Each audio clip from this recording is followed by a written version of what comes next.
Hello everyone, welcome in one day exam 3.0। हमारे channel one day exam 3.0 पे आप सभी का स्वागत है। हम पिछले साल उत्तर प्रदेश पुलिस भर्ती परीक्षा में पूछे जाने वाले सभी वह महत्वपूर्ण प्रश्न जो 2024 के पुलिस एग्ज़ाम में पूछे जा सकता है, जो इसका संभावना बहुत ज़्यादा है, उन सभी प्रश्नों को एक प्रैक्टिस सेट लेकर के उपस्थित हुआ हूँ, जिसमें हमारा पहला हिंदी से सब्जेक्ट से विषय रहेगा। तो हमारा पहला क्वेश्चन है, अनुस्वार किसका कार्य करता है। क्वेश्चन नंबर 1 का राइट आंसर हो जाएगा सी, अनुस्वार पंचम वर्ण का कार्य करता है। क्वेश्चन नंबर 1 का राइट आंसर हो जाएगा सी। क्वेश्चन नंबर 2, निम्न में सही शब्द को चुनें। निम्न में सही शब्द कौन सा है। तो क्वेश्चन नंबर 2 का राइट आंसर हो जाएगा सी, आदर्श। आदर्श एक सही शब्द है। क्वेश्चन नंबर 3, निम्न में निराला द्वारा रचित काव्य कौन सा है। निराला का मतलब क्या है, सूर्यकांत त्रिपाठी निराला। तो सूर्यकांत त्रिपाठी निराला द्वारा रचित काव्य कौन सा है। तो क्वेश्चन नंबर 3 का राइट आंसर हो जाएगा सी, अनामिका। अनामिका सूर्यकांत त्रिपाठी निराला द्वारा रचित एक काव्य है। क्वेश्चन नंबर 4, क्वेश्चन नंबर 4 हमारा है कि मानकीकरण के स्तर पर, स्टार ये लिखा गया है, ये गलत हो गया है। मानकीकरण के स्तर पर भाषा संबंधी सोपान नहीं है। क्वेश्चन नंबर 4 का राइट आंसर हो जाएगा डी, सहजता। सहजता जो है मानकीकरण के स्तर पर भाषा संबंधी सोपान नहीं है। क्वेश्चन नंबर 4 का राइट आंसर हो जाएगा डी, सहजता। क्वेश्चन नंबर 5, क्वेश्चन नंबर 5 है, उपसर्ग का चयन करें। उपसर्ग कौन सा है। इस तरह के एग्ज़ामों में, पुलिस के एग्ज़ाम में बहुत अच्छे अच्छे सवाल पूछे जाते हैं, बहुत फंसा के पूछता है, इसलिए आप थोड़ा सतर्क रहिएगा कि उत्कर्ण का उपसर्ग बताइए। तो उत्कर्ण का उपसर्ग क्या होगा। क्वेश्चन नंबर 5 का राइट आंसर हो जाएगा ए। उपसर्ग का मतलब होता है जो पहले वाला शब्द होता है, उससे आने उस शब्द को पूरा बोलने में सबसे पहले शब्द कौन सा आएगा, उसे ही हम उपसर्ग कहते हैं। तो इसका क्वेश्चन नंबर 5 का राइट आंसर हो जाएगा ए, उत। उत ही उत्कर्ण बोलने में सबसे पहले हम उत बोल रहे हैं, इसलिए इसका उत्तर हो जाएगा, राइट आंसर हो जाएगा ए, उत। उत्कर्ण का उपसर्ग उत होगा। क्वेश्चन नंबर 6, क्वेश्चन नंबर 6 है, निम्नलिखित में कौन सा शब्द जातिवाचक संज्ञा नहीं है। जो जातिवाचक संज्ञा नहीं है, क्वेश्चन नंबर 6 का राइट आंसर हो जाएगा सी, सुंदर। ये जातिवाचक संज्ञा नहीं है। बाकी जवान एक जातिवाचक संज्ञा है, बालक एक जातिवाचक संज्ञा है, मनुष्य भी एक जातिवाचक संज्ञा है।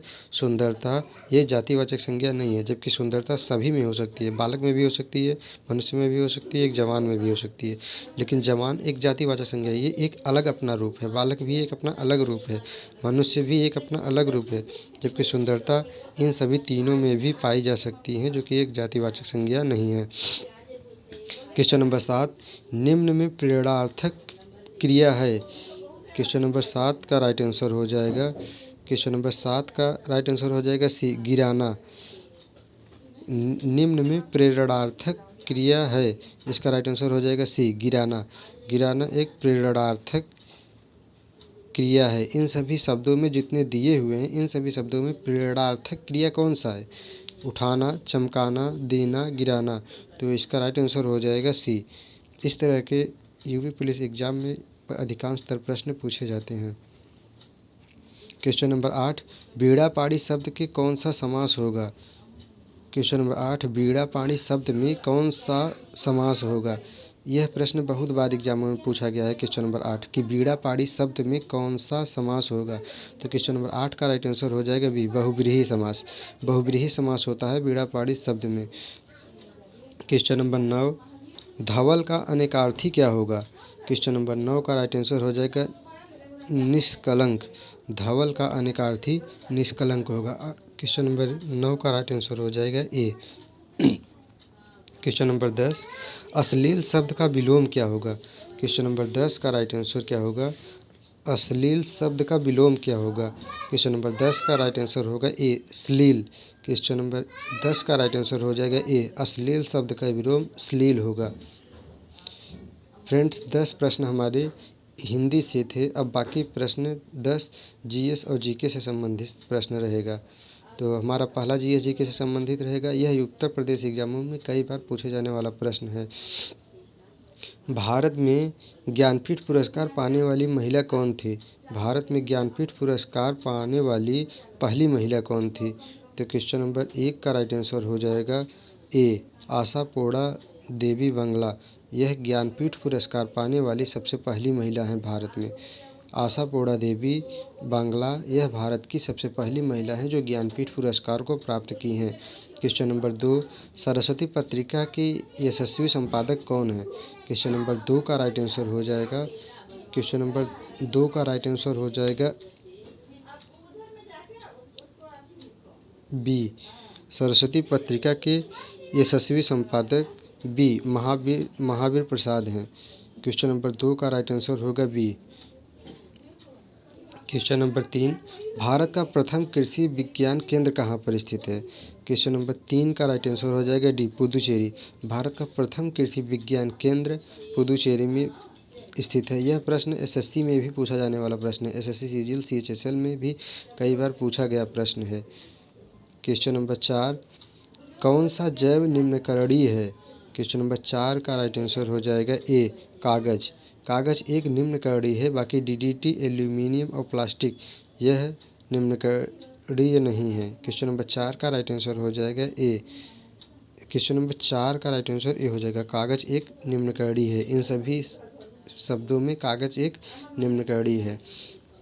क्वेश्चन नंबर 5 बहुत महत्वपूर्ण प्रश्न है। सर्वोच्च न्यायालय द्वारा समुचित पर्यावरण के अधिकार को किस मौलिक अधिकार में शामिल माना रखा गया है? क्वेश्चन नंबर 5 का राइट आंसर हो जाएगा बी, प्राण एवं दैहिक स्वतंत्रता। प्राण एवं दैहिक स्वतंत्रता संविधान के किस अनुच्छेद में है? तो 21A में है। प्राण एवं दैहिक स्वतंत्रता में माना गया है। क्वेश्चन नंबर 5 का राइट आंसर क्या हो जाएगा? बी। क्वेश्चन नंबर 6 क्या है? चक्रवात किसके कारण आता है? क्वेश्चन नंबर 6 बहुत महत्वपूर्ण प्रश्न है। चक्रवात किसके कारण आता है? तो चक्रवात निम्न दाब के कारण आता है। क्वेश्चन नंबर 6 का राइट आंसर ए हो जाएगा, चक्रवात निम्न दाब के कारण आता है। क्वेश्चन नंबर 7 बहुत महत्वपूर्ण प्रश्न है जो कि कई बार एग्जामों में पूछा जाने वाला प्रश्न है। भूमध्य सागर और किस सागर को स्वेज नहर जोड़ती है? क्वेश्चन नंबर 7 का राइट आंसर हो जाएगा डी, भूमध्य सागर और लाल सागर को स्वेज नहर जोड़ती है। कई बार एसएससी के एग्जामों में लगातार पूछा जाने वाला प्रश्न है कि स्वेज नहर किन दो महासागरों को जोड़ती हैं? तो स्वेज नहर भूमध्य सागर और लाल सागर को जोड़ती हैं। यह एसएससी में भी पूछा जाने वाला प्रश्न है और यूपी पुलिस कांस्टेबल में भी पूछा जाने वाला प्रश्न है। क्वेश्चन नंबर 8, परिवहन वाहन नियंत्रण परमिट कितने समय के लिए वैध होते हैं? यह यूपी पुलिस एग्ज़ाम में सबसे महत्वपूर्ण प्रश्न है। यूपी पुलिस का एग्ज़ाम आप अगर दे रहे हैं, आप यूपी पुलिस बनने के लायक हो रहे हैं, तो फिर आपको यह प्रश्न का जवाब आना चाहिए। क्या कह रहा है? परिवहन वाहन नियंत्रण परमिट कितने समय के लिए वैध होते हैं? तो यह इसका राइट आंसर हो जाएगा 5 वर्ष। परिवहन वाहन नियंत्रण परमिट 5 वर्ष के लिए ही केवल वैध होते हैं। क्वेश्चन नंबर 9 क्या कह रहा है? बोलगा कहाँ की नदी है? बोलगा का किस देश की नदी है? तो क्वेश्चन नंबर 9 का राइट आंसर हो जाएगा ए, बोलगा एक यूरोप महाद्वीप का नदी है। क्वेश्चन नंबर 9 का राइट आंसर हो जाएगा ए, यूरोप का नदी है। यूरोप एक महाद्वीप है, तो यूरोप महाद्वीप का नदी है। जैसे एशिया एक महाद्वीप है, वैसे यूरोप भी एक महाद्वीप है। क्वेश्चन नंबर 10, नॉर्मैंडी बीच कहाँ स्थित है? क्वेश्चन नंबर 10 का राइट आंसर हो जाएगा ए, फ्रांस में। नॉर्मैंडी बीच फ्रांस में स्थित है। हेलो फ्रेंड्स, इस तरीके से हमारे सभी प्रश्न कंप्लीट हो गए। 10 प्रश्न हम जीएस जीके के और 10 प्रश्न हिंदी के लाए थे। अगला हमारा और ज़्यादा प्रश्न रहेगा और बेहतर प्रयास करेंगे अच्छे से अच्छे प्रश्नों को संग्रह करना, ताकि आप लोगों की तैयारी काफ़ी अच्छी से होती रहे। यूपी पुलिस का एग्ज़ाम होने वाला है फरवरी तक, लगभग फरवरी महीने में ही हो जाएगा। अगर हमारा कंटेंट आपको अच्छा लगे तो आप हमारे चैनल को ज़रूर सब्सक्राइब करें, ताकि हमारा अगला वीडियो भी आपके पास पहुंचता रहे।